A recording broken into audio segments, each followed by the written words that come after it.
Okay, in this video I'm going to talk about more about this with the volunteer groups for Victorson County, Texas. It's a whole county. Basically the volunteer group is in the western side, far western side of Needles, Texas, within the county. It's more in the middle of the county. And the volunteer services, they do these for people in the homeless shelters and whatever is the need. They do care packages, basically, whatever somebody would need. And it's run by, the actual director is Barbara, but Paige, these are women in their more like 50s and up. Paige, she more organizes it, but nobody really knows. Okay, they keep a lot of things secret because this is a very wealthy county, and there are a lot of things going on behind the scenes that it's just a need to know basis, and a lot of people don't need to know. Nothing is, nothing is illegal or anything like that. It's just watch the other videos for more. This is just one video. Okay. Now, and within it, there are some people who work at as a volunteer, and they are not good people. Most of the county is, but there is a section that was named the town in the far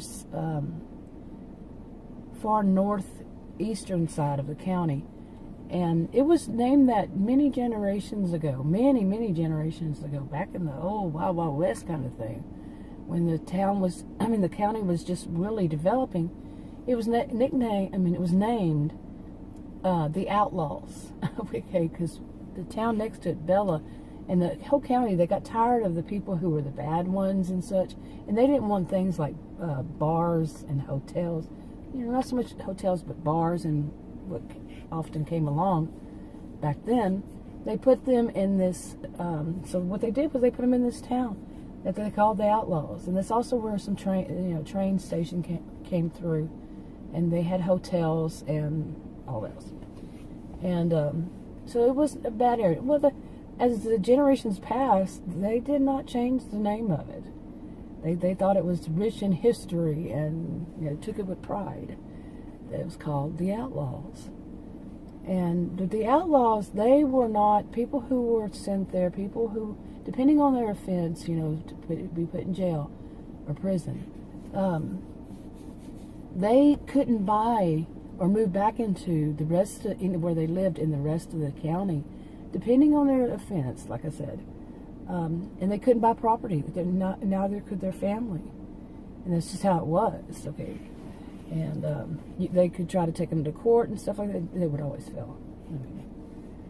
So anyway, some families were actually split apart, like brother and sister, because say that one of them, brother or sister, as an adult, had some kind of offense, got kicked out, moved into their, when they came out, they could not go back home, so they had to buy or rent property there in the Outlaws instead of going back to their county. So families over generations were split up.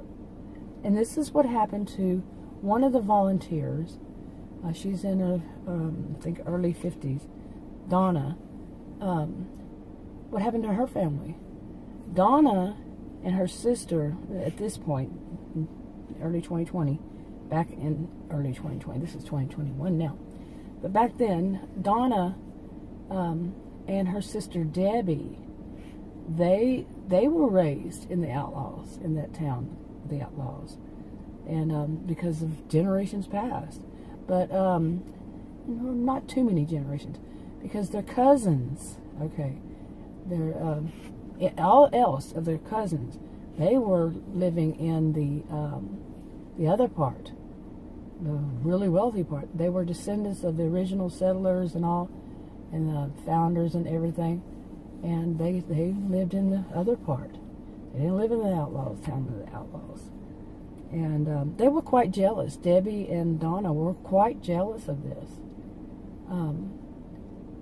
They could, the only way they could, and they both did, was to marry somebody in that lived in the rest of the county.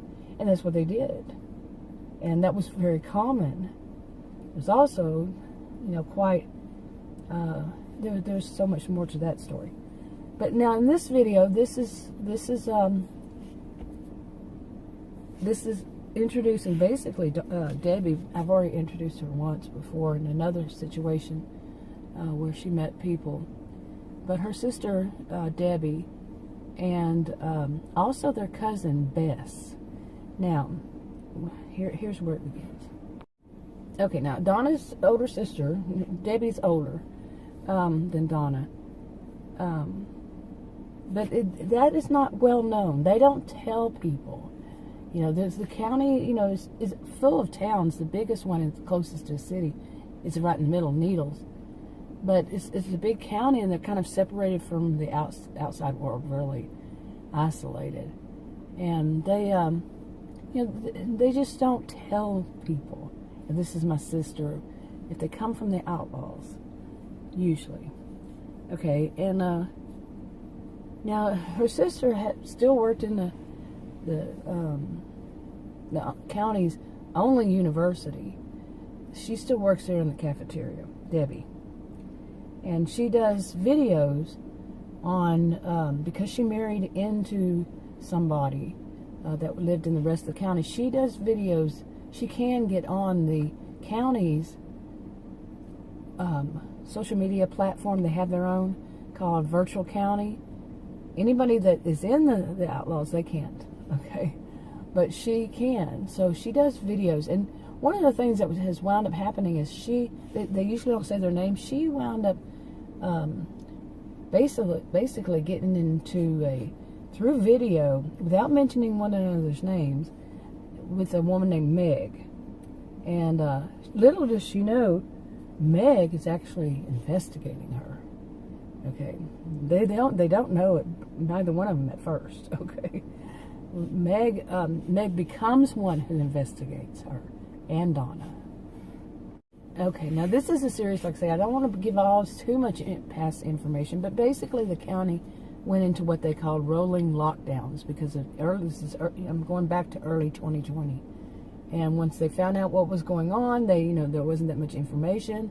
The county, the elders of the county, that basically run the county, they kicked in the gear real fast and said, we're going to start doing this to try to protect our citizens.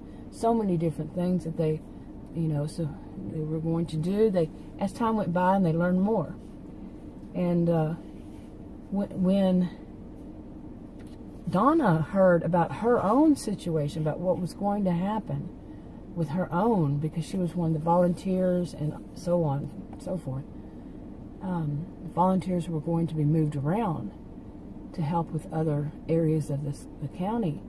When she found out she was going to be one of them, well, she called her sister, Debbie, to let her know. But she also wanted to call Debbie because she found out that their cousin, one of those, cousins, Bess, was moving back to the county. And where they were going to put her was in a town called Hippie Town. It was far, it was in the far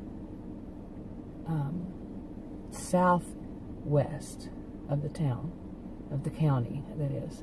So really, from the outlaws to the the Hippie Town, it's very far. It's a catty corner across county. So anyway, these women, they are just not the nicest people on the planet. They're very, they experience things like, or express, I don't know, things like Schadenfreude. They're just kind of rotten, mainly, like their behaviors are often like histrionic or even psychopathic, just narcissistic, just really bad people.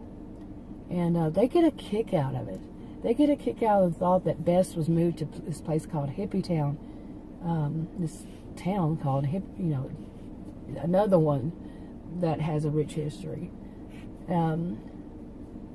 They laughed. They thought it was hilarious because, yay, to them, she's not going to be in the up and up, everybody who's, real elite part. She was going to be in Hippie Town.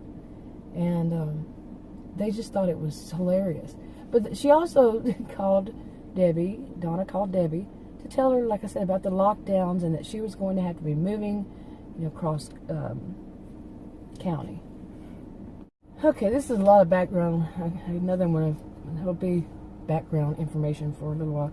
But anyway, they laughed about Bess's situation about having to live in Hippie Town.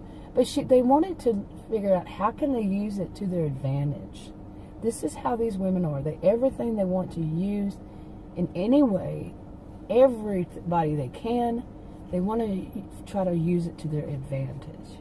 Now they work for, secretly, both of them, they both knew, they worked for a sect of the outcast.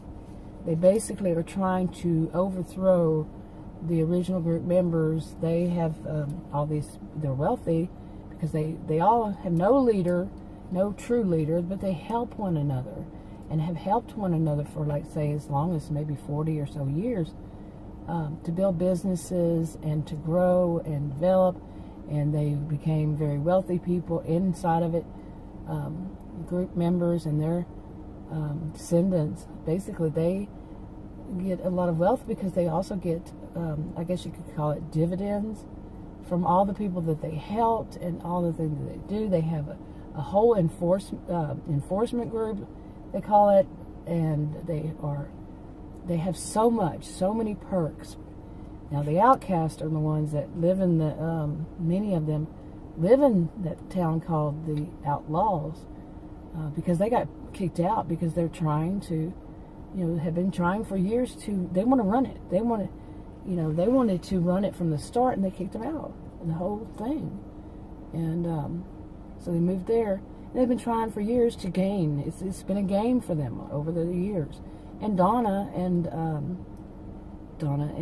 Debbie, part of it. And so they're being watched. They're not the only ones, of course, but they're being watched. And they're trying to, the original group members, they're trying to find out what's up with them, what's going on, what are they going to try next. So, but what Donna and her sister Debbie do is they want to try to see how are they going to use Bess, their cousin Bess, way across county. They're going to try to figure it out. So that's an intro to this part. I'm going to go ahead and wrap this up. Talk to you on another video. Bye.